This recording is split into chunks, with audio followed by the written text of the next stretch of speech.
Arriba capítulo 10.2 com o Ministério de Governação, Planificação e Serviço Público. Me abre e prometendo, me passa a palavra para o senhor Marcelina.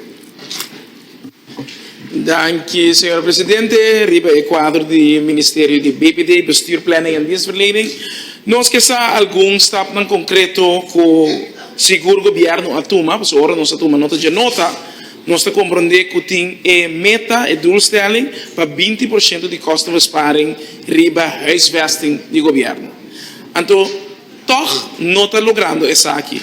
Que que stap não com o governo toma riba quadro aqui, porque nós mira seguro riba quadro de efetividade, bo porque pone diferente lugar, tem diferente edifício para por nada. Que o governo está sendo riba quadro na aqui para nós tra riba quadro de efetividade.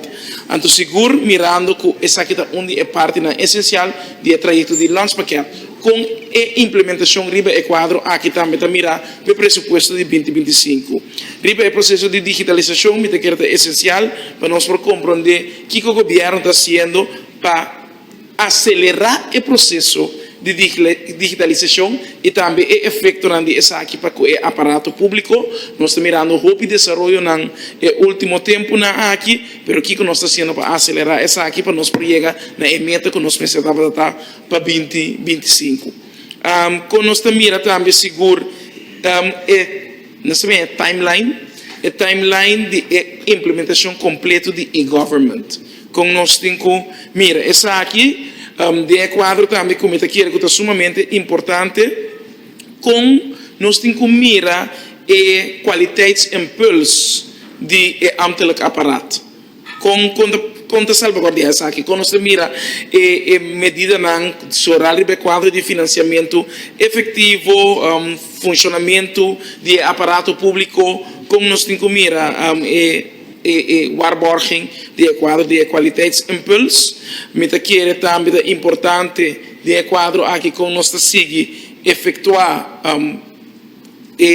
acessibilidade e tudo o qual que tem de ver com o cidadão para o cidadão mestre por hope mais mirar de quadro inclusivo Deus para grande para nós ancianos pero também para gente com disabilidade de processo de como nós atender com essa aqui.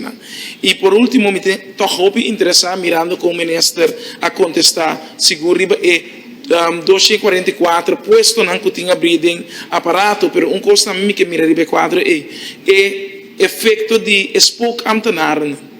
Quanto amtenar nós tem sentado na casa que está cobra, pero que não está trando.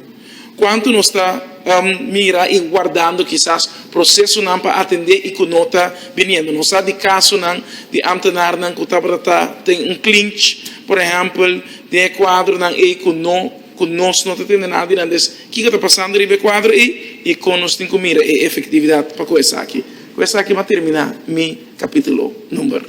Danke, senhor Marcelina. Me passa a palavra para o senhor Martina.